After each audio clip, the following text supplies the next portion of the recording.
Welcome to MEDMEN. My name is Pim, that's Andy, and today we're talking about MEDDICC coaching.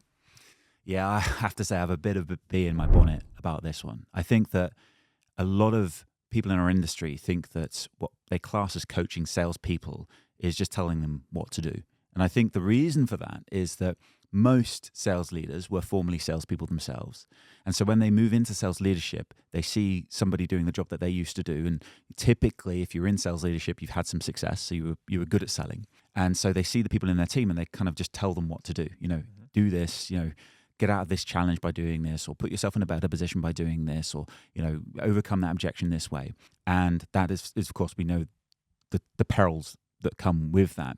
And then what we see then is if you overlay MEDDICC on the top of that, you become a more succinct, a more cohesive version of that. So you can be more specific about, build that champion, engage the economic buyer, accelerate that decision process. But that is not coaching at all.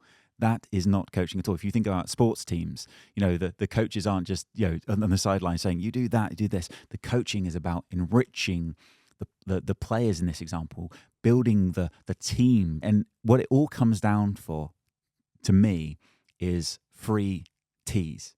And the first is trust, then the second is timing, and then the third is the tactics. And it's the tactics that I've kind of just been talking about, the one that everyone kind of focuses on, of being like, do this, do that. But before you get anywhere near the tactics, you have to start with getting the trust right, which means that the people in your team trust you as their leader, and you trust them as part of your team to be able to work together towards the same goal. Right? Yeah, that's so interesting. Like I heard you talk about a sports analogy, many times, but more recently about creating space, right, for your team, for your colleagues. And if you tell someone what to do, like that's the inverse of that, right? It's almost like paralyzing to the person on the receiving end of it. Yeah. And if you think about that in the context of trust, probably if you go back to coaching with MEDDICC, it's not about telling them what to do. It's having the conversation in a trusted environment so that they can get out of their own head and see what they need to do and then do it. Right? Yes. And here's the thing. We always say this, but it's worth saying again.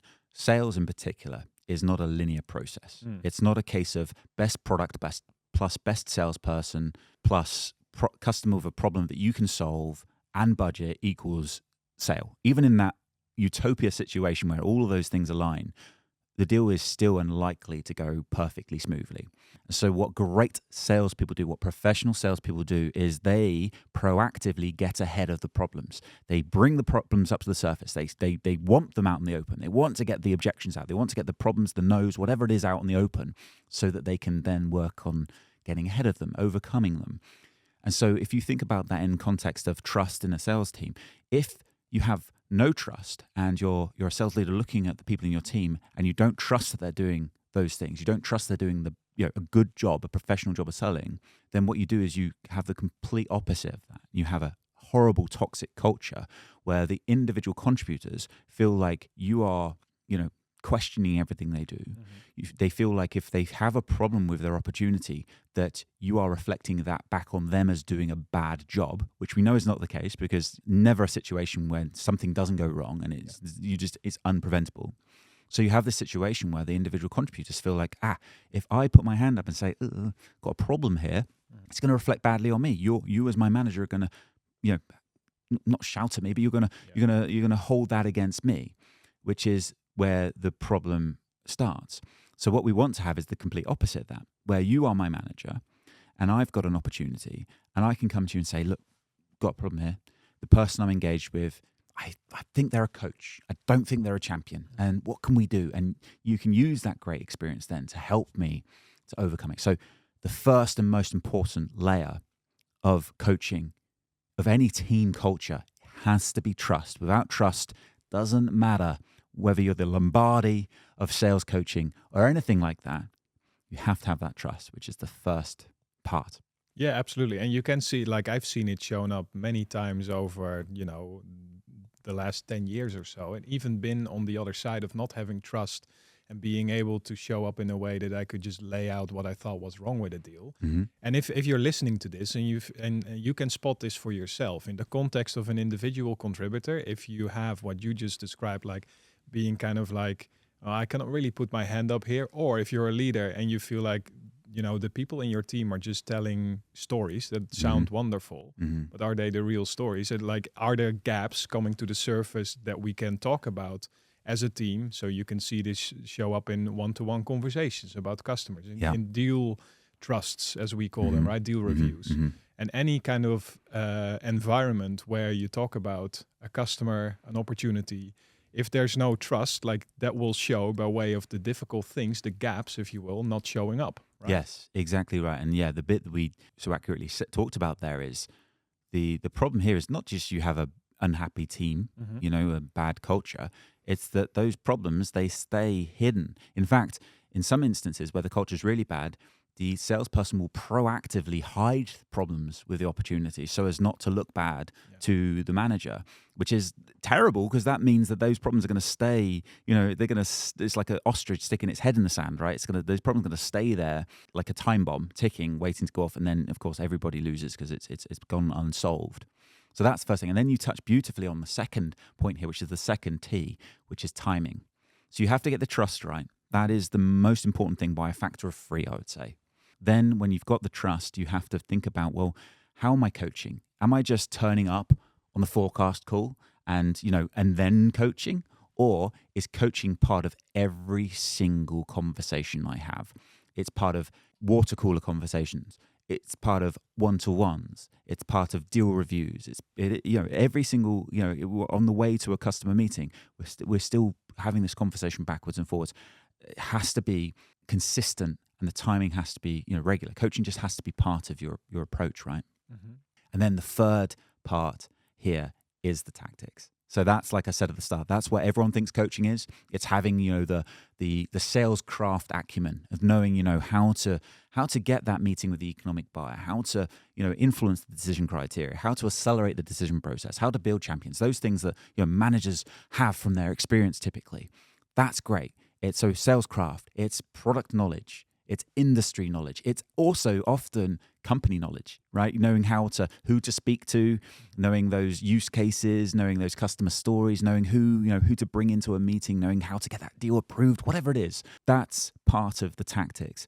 But all of those things, even if you're 10 out of 10 on salescraft, 10 out of 10 on product, industry knowledge, company knowledge, if your sales team doesn't trust you, they're not going to come to you with the problems that your knowledge can help them overcome. And if you are not putting the time in to consistently coach, those problems are going to, even if you have the trust, those problems are going to carry on until the one-to-one a week away where they go, I could have done with that information last week. So this is why these 3 things are so important to sales coaching: trust, timing, and tactics. 3 T's. Yeah, I really like that. There's one question that I do want to insert here, because it's not just about the team that you have. It's also in the context of bringing on new people, right? So you have this team, you're running it this way. I would say, like, if you think about the communication around the 3 T's, you kind of want to over-index on it, especially in the beginning, to build the foundation, being the trust, so that someone coming into the team knows, like, hey, actually, like, I might not have had this before, but this team that I'm now in, we're real here. Like, we're transparent. I can just, come in here, put my hand up, say what's wrong, whatever. Like, the trust is here for me to just lay it out like it is, right? Is there, how do you see that with new people coming in? That's a great point. That is a great point.